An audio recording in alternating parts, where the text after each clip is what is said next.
नमस्कार दोस्तों, जैसा कि आपको पता है आज निर्मला सीतारमण जी हमारी फाइनेंस मिनिस्टर के द्वारा बजट पेश किया जाएगा पार्लियामेंट में। लेकिन उसके पहले मैं चाहता था कि आपको कुछ इंटरेस्टिंग फैक्ट्स बता सकूं बजट के बारे में, क्योंकि पिछले 70 साल में कई ऐसे मोड़ आए हैं जिसकी वजह से वो जो पर्टिकुलर इवेंट है वो इतिहास के पन्नों में दर्ज हो गई हैं। और इसीलिए यहां पर हमारे लिए जानना जरूरी हो जाता है कि वो कौन कौन सी ऐसी चीजें हैं जो कि हम बजट से रिलेट करते हैं। तो काफी कुछ जानने और इंटरेस्टिंग होने वाला है ये वीडियो। चलिए आगे बढ़ते हैं। मैं हूं अंकित अग्रवाल और अपडेट के लिए आप मुझे फॉलो कर सकते हैं इंस्टाग्राम, फेसबुक और ट्विटर पर। मेरे लेक्चर की हर पीडीएफ आपको फेसबुक पर तो मिलेगी, प्लस साथ में आप मेरा टेलीग्राम चैनल ज्वाइन कर सकते हैं by searching Ankit Agarwal official. और अगर आप यूपीएससी की तैयारी कर रहे हैं तो आपके लिए सुनहरा मौका स्टडी IQ लैब के लिए स्मार्ट कोर्सेज, जिसके थ्रू आप अपनी प्रिपरेशन और भी ज्यादा अच्छे तरीके से कर सकते हैं। तो सबसे पहले मैं बताऊं दोस्तों, आजादी के पहले सबसे पहला बजट भारत के अंदर यह पेश किया गया था 1860 में। 7 अप्रैल 1860 में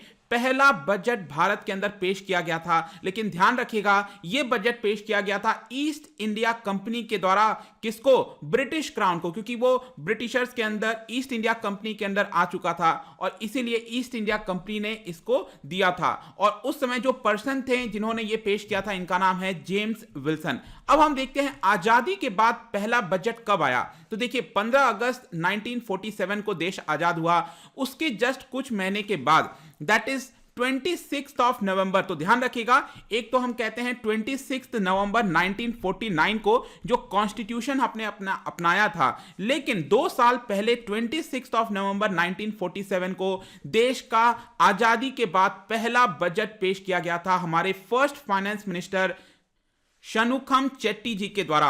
और यहां पर ध्यान रखिएगा, ये जो बजट था कोई बड़ा बजट नहीं था सच। ये बेसिकली इकोनॉमी को रिव्यू करने के लिए था, कोई नया टैक्सेस नहीं ला गया। इनफैक्ट मैं आपको बताता हूं, इसका 46% हिस्सा, मतलब कि उस समय बजट कितना होता था 200 करोड़ के आसपास, तो उसका 50% करीब आप कह सकते हो 92 करोड़ रुपीस ये सिर्फ और सिर्फ डिफेंस में गया था। ये पहला बजट था, ध्यान रखिएगा। आगे देखिए 1955 में क्या होता है। 1955 तक सिर्फ बजट जो है वो सिर्फ इंग्लिश में प्रिंट किए जाते थे, हिंदी में नहीं होता था। लेकिन 1955-56 के बजट के बाद से यहां पर जो बजट है आप नीचे देख सकते हो, हिंदी में भी होता है, इंग्लिश में भी प्रिंट होता है। इसके अलावा मैं आपको बताऊं तो काफी लंबे समय तक हमारे जो पहले प्रधानमंत्री हैं जवाहरलाल नेहरू जी, वो प्रधानमंत्री बने हुए थे। लेकिन उन्होंने भी बजट पेश किया था। यूजुअली हम देखते हैं कि जो फाइनेंस मिनिस्टर होता है वो यहां पर बजट पेश करता है, लेकिन वो पहले प्राइम मिनिस्टर थे। ऑब्वियस सी बात है 1958-59 में उन्होंने खुद ये बजट पेश किया था। इनफैक्ट मैं आपको बताऊं तो हमारे देश के अंदर सिर्फ 3 लोग ऐसे रहे, 3 प्राइम मिनिस्टर ऐसे रहे जिन्होंने खुद बजट पेश किया है। एक है जवाहरलाल नेहरू जी, उसके बाद इंदिरा गांधी जी और राजीव गांधी जी। इन 3 लोगों ने प्राइम मिनिस्टर रहते हुए यहां पर बजट को पेश किया है। अब यहां पर क्वेश्चन आता है कि कौन से फाइनेंस मिनिस्टर ने सबसे ज्यादा बजट पेश किया है, और वो हैं मोरारजी देसाई जी, जिन्होंने 10 टाइम्स, जी हां 10 टाइम्स यहां पर जो बजट है उसको पेश किया है। और इसके अलावा जैसा कि आपको पता ही होगा कि निर्मला सीतारमण जी हमारी पहली वुमेन फाइनेंस मिनिस्टर हैं जिन्होंने यहां पर बजट पेश किया था, लेकिन वो फाइनेंस मिनिस्टर के पद से किया था। इंदिरा गांधी जी भी फर्स्ट वुमेन थी, लेकिन उन्होंने प्राइम मिनिस्टर पद पर बने हुए रहते हुए उन्होंने बजट पेश किया था, और यह पहला बजट उन्होंने दिया था 1970-71 में। इसके अलावा यहां पर कुछ ऐसे चीजें हो जाती हैं दोस्तों बजट के अंदर जिसको एक पर्टिकुलर नेम दे दिया जाता है, और 1973-74 में कुछ ऐसा ही हुआ। इस बजट का नाम दे दिया गया ब्लैक बजट। क्यों दिया गया? अक्सर आप सुनते होंगे फिस्कल डेफिसिट के बारे में, मतलब कि सरकार कितना ज्यादा खर्च कर रही है। तो 1970-74 में सरकार ने कुछ ज्यादा ही खर्च कर दिया था यहां पर। उस समय के मुकाबले अगर आप देखो तो 550 करोड़ का डेफिसिट आया था, मतलब सरकार ये बोरो करती इतना बड़ा अमाउंट, और इसीलिए इस बजट को बोला गया ब्लैक बजट। और उस समय के जो फाइनेंस मिनिस्टर थे वो थे यशवंत राव चौहान।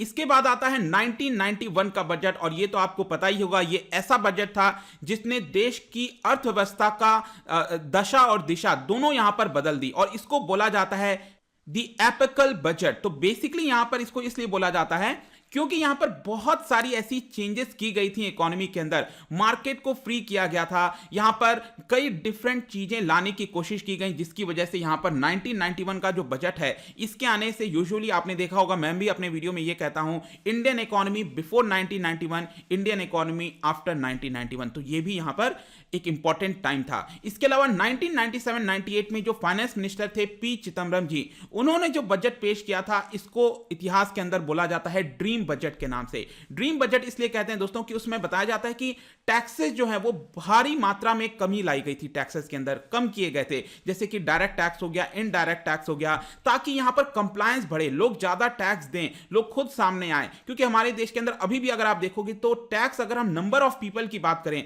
तो बहुत लोग यहां पर टैक्सेस अभी भी नहीं भरते हैं। तो यहां पर उस समय टैक्स को कम किया गया ताकि ज्यादा से ज्यादा लोग जुड़ सकें, और इसलिए इसको बोला जाता है ड्रीम बजट। इसके अलावा मैं आपको बता दूं कि साल 2000 में, ईयर 2000 में जो हमारे फाइनेंस मिनिस्टर थे यशवंत सिन्हा जी, उन्होंने जो बजट पेश किया था उसको कहा जाता है the millennium budget. Millennium budget इसलिए कहा जाता है, एक तो यहां पर हम नए सेंचुरी में एंटर कर रहे हैं, तो इसके अलावा यहां पर जो इंफॉर्मेशन टेक्नोलॉजी में जो बूम आया, रिवॉल्यूशन आया, जिस तरह से एग्रीकल्चर में ग्रीन रेवोल्यूशन आया था, वैसे ही इंफॉर्मेशन टेक्नोलॉजी की वजह से भारत की जो अर्थव्यवस्था है उसको बहुत बड़ा बल मिला। और आज के डेट में आप देख सकते हो कि पूरे विश्व में जो यहां पर सॉफ्टवेयर से रिलेटेड चीजें प्रोवाइड की जाती हैं, सर्विसेज दी जाती हैं इंफॉर्मेशन टेक्नोलॉजी से रिलेटेड, भारत इस समय नंबर 1 पर है। तो इसने बहुत बड़ा रोल प्ले किया है यहां पर, और इसीलिए इसको कहा जाता है द मिलेनियम बजट। इसके अलावा मैं आपको यह भी बता दूं, कई लोगों को शायद पता नहीं होगा, यूजुअली आज के डेट में आप देखते हो कि जो बजट है वो सुबह 11 बजे पेश किया जाता है पार्लियामेंट के अंदर, लेकिन 2001 के पहले मैं बता दूं ये शाम को 5 बजे किया जाता था। तो बेसिकली क्या था, ये ब्रिटिशर्स के टाइम से चलता आ रहा था। ब्रिटिशर्स के टाइम में क्या होता था कि भारत में अगर शाम को 5 बज रहा है तो इंग्लैंड में क्या होता था कि उसमें सुबह हो रहा होता था। तो क्योंकि ईस्ट इंडिया कंपनी, ब्रिटिशर्स जो थे वो चाहते थे कि वहां पर भी लोग जो है इसको जान पाएं, इसलिए ये शाम को 5 बजे होता था ताकि वहां पर सुबेरा हो जाए तब तक। क्योंकि अगर यहां पर अगर 11 बजे हम देंगे तो वहां तो भोर हो रही होगी, करीब 6 बज रहे होंगे, 7 बज रहे होंगे, इसलिए इसको जो है 5 बजे दिया जाता था शाम को। लेकिन ये परंपरा को यहां पर फाइनली चेंज किया गया 2001 में, again finance minister Yashwant Sinha ji के द्वारा, और ये 11 बजे से बजट आने लग गया। इसके अलावा 2017 में दोस्तों आपको याद होगा कि पहले क्या होता था, बजट मार्च में होता था, उसके बाद 27 फरवरी को किया जाने लगा, लेकिन फाइनली जाकर इसका जो डेट है वो 1 फरवरी कर दिया गया। तो पहले करने का बेसिक अर्थ यही था कि जितना जल्दी बजट पास हो जाएगा, क्योंकि 1 अप्रैल से वित्तीय वर्ष स्टार्ट हो जाता है, तो जो एलोकेशन का काम है, पैसे का काम है, वो जल्दी से हो पाए और यहां पर जल्दी से जो खर्च है हमारे इकोनॉमी के अंदर हो पाए। तो 1 फरवरी 2017 से यहां पर बजट को पास किया जाने लग गया। इसके अलावा यह भी आपको पता होगा कि सरकार ने निर्णय लिया था कि जो रेल बजट है ये पहले सेपरेट आता था, तो 2017 से यह भी आपका मर्ज कर दिया गया था, अलग रेल बजट पेश नहीं किया गया।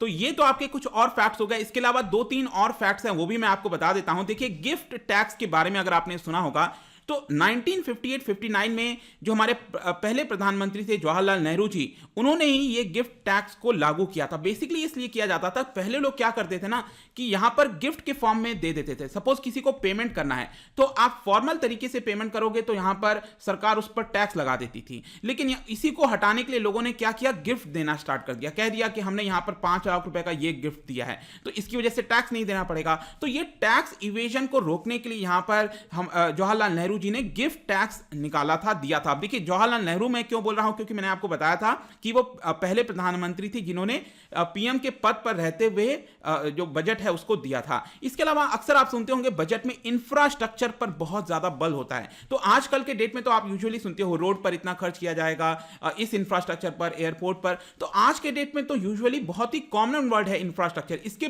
बिना तो हम शायद सोच भी नहीं सकते बजट के बारे में। लेकिन क्या आपको पता है 1990s के पहले जो इकोनॉमिक रिफॉर्म्स आए थे उसके पहले इंफ्रास्ट्रक्चर का वर्ड भी इस्तेमाल नहीं किया जाता था, लेकिन 1990s के बाद जो है इंफ्रास्ट्रक्चर जो पर्टिकुलर वर्ड है वो एक तरह से प्रोमिनेंस में आया और इंफ्रास्ट्रक्चर पर हमारे देश के अंदर बल दिया जाने लगा। और लास्ट में एक और फैक्ट मैं आपको बताता हूं, जीएसटी। अगर आप सोच रहे हो कि कब इसका पहली बार इस्तेमाल किया गया बजट में, तो देखिए, इनडायरेक्ट टैक्स तो काफी समय से चलता रहा है कि इसको रिफॉर्म लाना है, 2000 के पहले से चलता आ रहा है, लेकिन फाइनली इसका जो वर्ड है gross and services, goods and services tax, ये जो जीएसटी का वर्ड का इस्तेमाल किया गया था पी चिदम्बरम जी के द्वारा, इन द ईयर 2006, जब 28 फरवरी को बजट पेश किया गया था पार्लियामेंट में।